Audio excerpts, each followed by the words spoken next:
Hello বন্ধুরা, আশা করি তোমরা সকলে খুব ভালো আছো আর আমিও কিন্তু খুব ভালো আছি। আজ আমি তোমাদের সাথে শেয়ার করব একটি মিনি ব্লগ।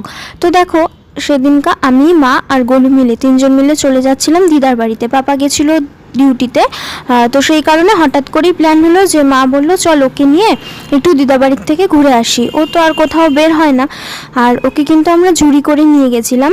এই কদিন যখন আমরা ওকে বের করছি ঝুড়ি করেই কিন্তু নিয়ে যাচ্ছি, কারণ ডাক্তার বলেছে যে ওভাবে মাঠে বা কোনো খোলা জায়গায় ভ্যাকসিন যতদিন না পর্যন্ত পুরোপুরিভাবে কমপ্লিট হচ্ছে ওভাবে বের করতে না।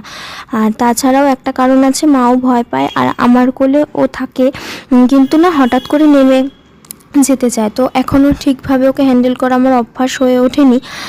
তো অনেকটাই হয়েছে, আগে তো একদমই ধরতে পারতাম না, তবে এখন আমার কোলে ওঠে, সব কিছুই করে, কিন্তু হঠাৎ করে না ও নেমে যেতে চায় কোল থেকে। সেই কারণেই মা বলল যে রাস্তার মধ্যে যদি এরকম করে তো তখন তো অসুবিধা হবে, তো ওকে ঝুড়ি করেই নিয়ে চল।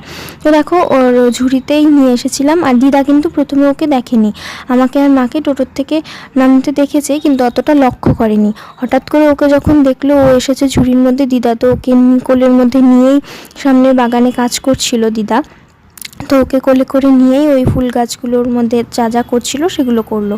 আর তারপরেই একে একে সমস্ত মানুষ ওকে আসলো আদর করতে। আর এই ভাইটাকে যে দেখতে পাচ্ছ, ও কিন্তু প্রচুর আর কি ভালোবাসে কুকুর, ও খুব ভালোবাসে।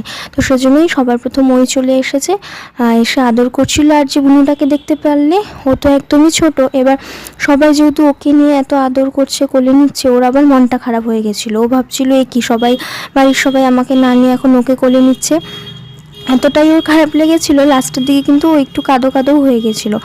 তো যাই হোক, সবাই মিলে ওকে আদর করলো, করার পর তারপর আমরা নিয়ে চলে এসেছিলাম দিদার ঘরে। আর দিদা তো ঘরে এনে ওকে ছেড়ে দিয়েছে। আমরা বলছিলাম যে ওকে এভাবে ছেড়ো না, বাই চান্স ঘর যদি নোংরা টোংরা করে ফেলে, তো তখন দিদা বলছিল কিচ্ছু হবে না, করুক, আমি পরিষ্কার করব। তো দিদার ঘরে এসে দিদা ওকে ছেড়ে দিয়েছিল। আর ও তো সেই মজা, কারণ আমাদের ফ্ল্যাটে তো এতগুলো ঘরও নেই, এরকম খোলা জায়গাও নেই। ও দিদার বাড়িতে এসে খাটের নিচে ঢুকতে পারছে, পিছন বারান্দা, সামনের বারান্দা, সবখানে ঘুরে ঘুরে দেখছে। আমাদের বাড়িতে তো সেরকমও জায়গাটা ঠিক পায় না, দিদার বাড়িতে এসে ও সেই খুশি।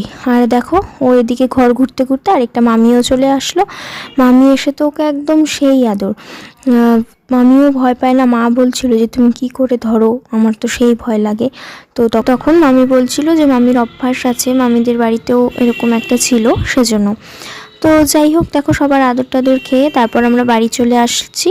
তো তখন আর ভিডিও করিনি। তো চলো বন্ধুরা, আজকের মতন এইটুকুই, দেখা হচ্ছে আবার একটা নতুন ভিডিওর সাথে। ততক্ষণ তোমরা সবাই খুব সুস্থ থেকো।